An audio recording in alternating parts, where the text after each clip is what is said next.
EAMCET స్ట్రెస్సా? Testonic.ai ని try చేయండి.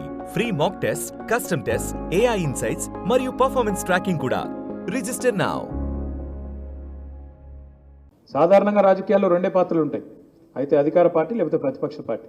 కానీ మనకు ఉద్యమ పార్టీగా 14 ఏళ్ల చరిత్ర ఉంది, 10 ఏళ్ళు అధికార పార్టీగా ఉన్న చరిత్ర ఉంది. ఇప్పుడు సంవత్సరంన్నర కాలంగా ప్రతిపక్ష పాత్ర కూడా పోషించినాం. ఏ పాత్ర ప్రజలు ఇచ్చినా ఆ పాత్రలో ఇమిడిపోయి బ్రహ్మాండంగా ఆ ప్రజలకు ఒక గొంతునిచ్చింది ఖచ్చితంగా ఈ గులాబీ జెండా అనే మాట చెప్పక తప్పదు. ఇవాళ తెలంగాణ ప్రజల గుండె ధైర్యం ఈ గులాబీ జెండా. ఇదేదో ఆషామాషి పార్టీ కాదు, ఆల్తు ఫాల్తు కథ కాదు మనది. తక్కువ ఉంటాయి ఇట్లాంటి సినిమాలలో ఉంటాయి ఇటువంటి కథలు. చిన్నగా ఉట్టి ఒక విత్తనం లెక్క ఉట్టి ఎక్కడికి వెళ్ళి ఎవరు ఊహించలే ఇంత దూరం వస్తుంది కథ, 25 ఏళ్ళు వస్తుందని. ఇలా గా సందర్భం ఇది, ఏదో ఆషామాషి మీటింగ్ కాదు, ఆల్తు ఫాల్తు కథ కాదు ఇది. 25 ఏళ్ళు ఈ పార్టీ ఉంటుందని ఎవరు నమ్మలే. అప్పట్లో పెద్దలు అన్నారు, ఏ మకల పుట్టింది పుబ్బలో అవుతుంది, ఈ పార్టీ ఉంటుందా, పాల పొంగు మీ పార్టీ, బుస్సుమని లేస్తారు బుస్సుమని పడిపోతారు అని మాట్లాడినరు, ఇన్సల్ట్ చేసిండ్రు. కానీ ఇవాళ ఎవరైతే మన మాట అన్నారో వాళ్ళే ఇక్కడ లేకుండా పోయినారు. నేను అనేదల్లా మీ అందరితో ఒకటే, తెలంగాణ రాష్ట్రానికి సంబంధించినంత వరకు మనకు ప్రజలు అన్ని పాత్రలు ఇచ్చినారు. 10 ఏళ్ళు అధికారం ఇస్తే ఇదే హైదరాబాద్లో మనం ఎంత పని చేసినామో మీరే చూసినారు. అంత పని చేసినాం కాబట్టే చరిత్రలో మీకు మనం మర్చిపోతాం అప్పుడప్పుడు. మనకేందంటే తెలంగాణలోకి మన డబ్బా మనం కొట్టుకుంటే అలవాటు ఎక్కువ ఉండదు. మనకు వేరే డప్పు కొట్టే ఛానళ్ళు లేవు, పేపర్లు లేవు. మరి మన డబ్బా మనం కొట్టుకోకపోతే ఇంకోరు కొట్టరు. కాబట్టి నేను మిమ్మల్ని కోరేది ఏంటంటే, మన విజయాలు సామాన్యం కాదు. 2015లో గ్రేటర్ హైదరాబాద్ కార్పొరేషన్ ఎన్నికల్లో మీరు ఒక్కసారి తిరిగి చూడండి. ఆ రోజు 100 సీట్లు సాధిస్తామని నేను అంటే చాలామంది నవ్వారు. ఇప్పుడున్న రేవంత్ రెడ్డి గారే డైలాగ్ కొట్టిండు, మీరు 100 కొడితే నేను రాజకీయ సన్యాసం చేస్తా అన్నాడు. సరే చేయలే, అది వేరే విషయం. కానీ ఫస్ట్ టైం చరిత్రలో 150 సీట్లుంటే 99 సీట్లు సాధించి ఆ రోజు ఒక కొత్త చరిత్రను, కొత్త రికార్డు సృష్టించింది టీఆర్ఎస్. నిజంగా చెప్పానంటే జాంబాగ్ ఆనందేడవా ఉన్నాడా, ఈయనే ఉన్నాడు. ఇది కూడా గెలిచినాం మనం.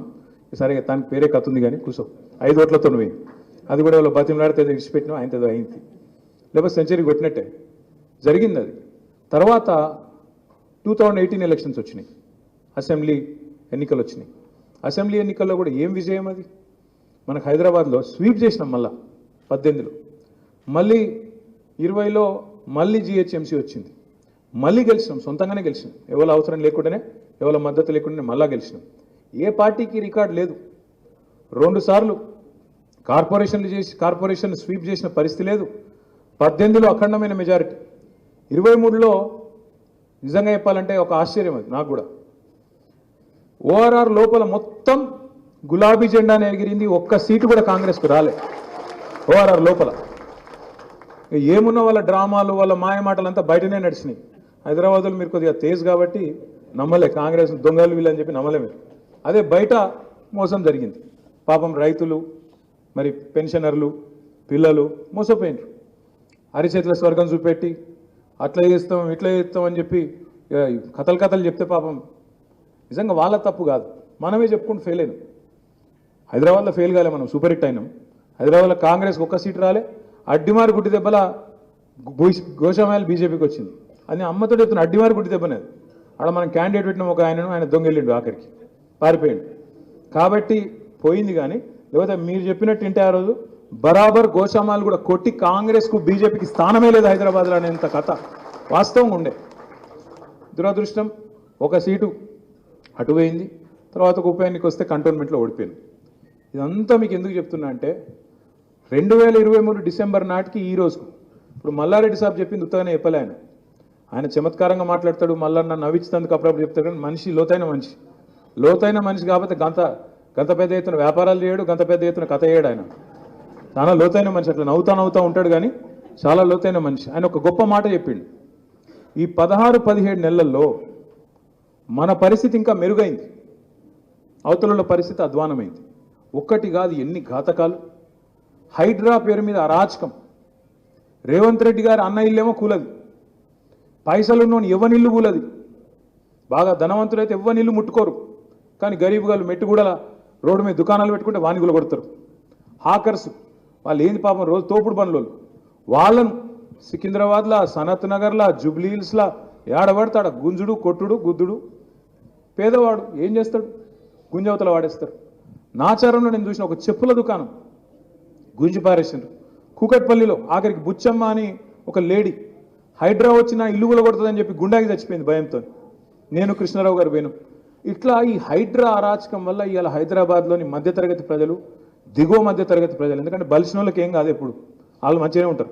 ఎవరినో పట్టుకుంటారు, రేవంత్ రెడ్డికి ముఠ చెప్తారు, ఆయనకి నడుస్తూనే ఉంటాయి, వాళ్ళకేం కాదు.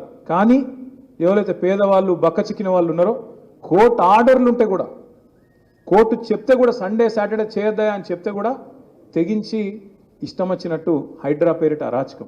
ఏమైంది హైడ్రా అరాచకంతో? ఇవాళ దారుణాతి దారుణమైన పరిస్థితి. హైదరాబాద్లో, రంగారెడ్డిలో, వికారాబాద్లో, మేడ్చల్ జిల్లాలో రియల్ ఎస్టేట్ మీద ఆధారపడి ప్రతి ఊళ్ళే పల్లెటూళ్ళే కనీసం ఒక 50-100 మంది పిల్లలు ఉంటారు. కొంతమంది ఏజెంట్లుగా చేస్తారు, కొంతమంది ఇంకో పని చేసుకుంటారు. మొత్తానికి నిర్మాణ రంగం మీద ఆధారపడి ప్రతి ఊళ్ళే ఉంటారు. అదే హైదరాబాద్ పట్టణంలో కోవిడ్ అప్పుడు మేము చూసినాం, మేమే ఆశ్చర్యపోయినాం. ఒక్కొక్క లేబర్ క్యాంపుకు పోతే వేల మంది మన రాష్ట్ర పౌరులు ఉన్నారు, బయట రాష్ట్రాల్లో ఇంకెక్కువ ఉన్నారు. వేల మంది, లక్షల మంది నిర్మాణ రంగం మీద ఆధారపడ్డోళ్ళు ఉన్నారు. పాపం వాళ్ళు హ్యాండ్ టు మౌత్, బట్టకు పొట్టకు తిప్పలు పడేటోళ్ళు, రోజు రెక్కాడితే కానీ డొక్కాడనోళ్ళు, వాళ్ళందరి కడుపు మీద కొట్టింది ఇవాళ కాంగ్రెస్ ప్రభుత్వం. రియల్ ఎస్టేట్ డమాల్ అన్నదని చెప్పి ఇవాళ నేనో మీరోజు ఎప్పుడో కాదు, మొత్తం రిపోర్ట్ల మీద రిపోర్ట్లు వస్తున్నాయి. బెంగళూరు మంచిగుంది, చెన్నై మంచిగుంది, ముంబై మంచిగుంది. ఇక్కడ చాతగాని ప్రభుత్వం వల్ల, చాతగాని ముఖ్యమంత్రి వల్ల, ఈయన నెగిటివ్ విధానాల వల్ల, నెగిటివ్ పాలిటిక్స్ వల్ల ఇవాళ హైదరాబాద్లో నిర్మాణ రంగం కుదేలైపోయింది. ఒక నిర్మాణ రంగం కుదేలైతే ఒక వాళ్ళకే తిప్పలు కాదు, దాని మీద ఆధారపడ్డ సిమెంటోడు, స్టీలోడు, ఇటుకల బట్టోడు, ప్రతి ఒక్కరు వాళ్ళందరూ ఆగమవుతారు. ఇలా మీరు చూడండి హైడ్రా వల్ల అట్లా.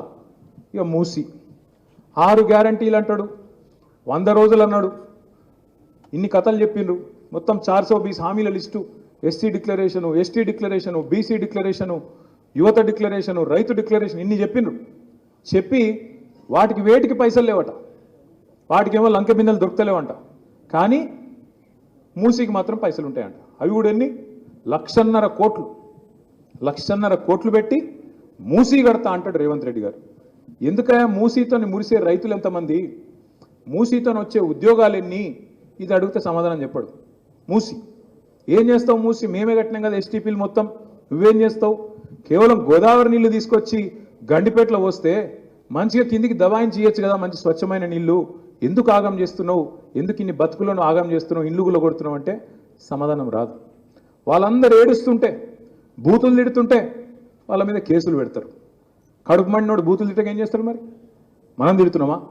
ఇలా రేవంత్ రెడ్డి గారిని జనం తిట్టే తిట్లు ఇంకో ముఖ్యమంత్రి, ఇంకో నాయకుడు అయితే అమ్మతోడు చెప్తున్నా, ఆయనతో బకెట్లో నీళ్ళు పోసుకుని అలా దుంకి చచ్చిపోతుండే. రేవంత్ రెడ్డి కాబట్టి నడిచిపోతున్నా అని దులుపుకొని పోతున్నాయి. అంటే ఇది ఒక్కటే కాదు, ఇప్పుడు అదే అన్న యాద్ చేస్తున్నాడు. హైదరాబాద్లోనే మూడు అరాచకాలు, హైడ్రా, మూసి, ఇప్పుడు మళ్ళీ నిన్న భూములు, హెచ్సియు మనం పెట్టిన ఏలన్లా. ఆ పిల్లలు హైదరాబాద్ సెంట్రల్ యూనివర్సిటీ పిల్లలు, వాళ్ళిచ్చే వాళ్ళు బయటికి వచ్చి లొల్లి పెట్టి మనల్ని రమ్మంటే కూడా మనం పోలే. ఎందుకంటే మనం పోతే ఏమంటాడు, చెప్పలేదా ఈ గుంటనక్కలు పోయి చేసిర్రు, ఈ బీఆర్ఎస్ వాళ్ళే పోయి చేసిండ్రు అని చెప్పి పిచ్చి మాటలు మాట్లాడతాడు. అందుకే మనం వాడికి పోలే. ఏమున్నా బయటికి వెళ్ళి మద్దతు చెప్పినాం, మీడియా ద్వారా చెప్పినాం, అవసరమైతే న్యాయ పోరాటం చేస్తామని చెప్పినాం, కానీ అందులో పోలే. కానీ ఆ ఉద్యమాన్ని కూడా మలినం చేసే విధంగా ఎంత చిల్లర మాటలండి ఒక ముఖ్యమంత్రి. ఆడ జింకలు లేవు, గుంటనక్కలు ఉన్నాయి అంటాడు. మరి ఆడ జింకలు ఉన్నాయా ఏమున్నాయి? ఇప్పుడు చచ్చిపోతే ఒక్కొక్కటి బయటకు వస్తుంది. ఇప్పటికే 4 జింకలు చచ్చిపోయినాయి. ఒక్క జింకను చంపితే సల్మాన్ ఖాన్ తీసుకుపోయి జైల్లో పెట్టిరు. మరి 4 జింకలు చంపిండు రేవంత్ రెడ్డి, ఏం చేయాలి? నేనేమంటున్నా అంటే ఇదంతా ఎందుకు చెప్తున్నా అంటే, ఇవన్నీ చేయబట్టి అలా ప్రజలకి ఏం ముద్ర పడ్డదంటే, చిచి వీళ్ళు మంచి మనుషులు కాదు, చాలా గలీజ్ మనుషులు, వీళ్ళు ఇచ్చిన మాట నిలబెట్టుకునేటోళ్ళు కాదు, కాంగ్రెస్ వాళ్ళని నమ్మొద్దు అనేది బాగా బలంగా ఇవాళ ప్రజల్లో నాటకపోయింది. ఎన్నికలు ఎప్పుడు వచ్చినా, ఈ రోజు వచ్చినా, ఇంకొక 6 నెలలకు వచ్చినా, సంవత్సరానికి వచ్చినా, నేను ముమ్మాటికి ఒక మాట చెప్తున్నా, తుఫాను వాతావరణంలో మళ్ళీ ఒక్కసారి గులాబీ జెండా ఎగురుతుంది, మళ్ళీ కేసీఆర్ గారు ముఖ్యమంత్రి అవుతారు. ఇది పక్కా, ఇది మీరు రాసి పెట్టుకోండి, ఎవరు మార్చలేరు దాన్ని.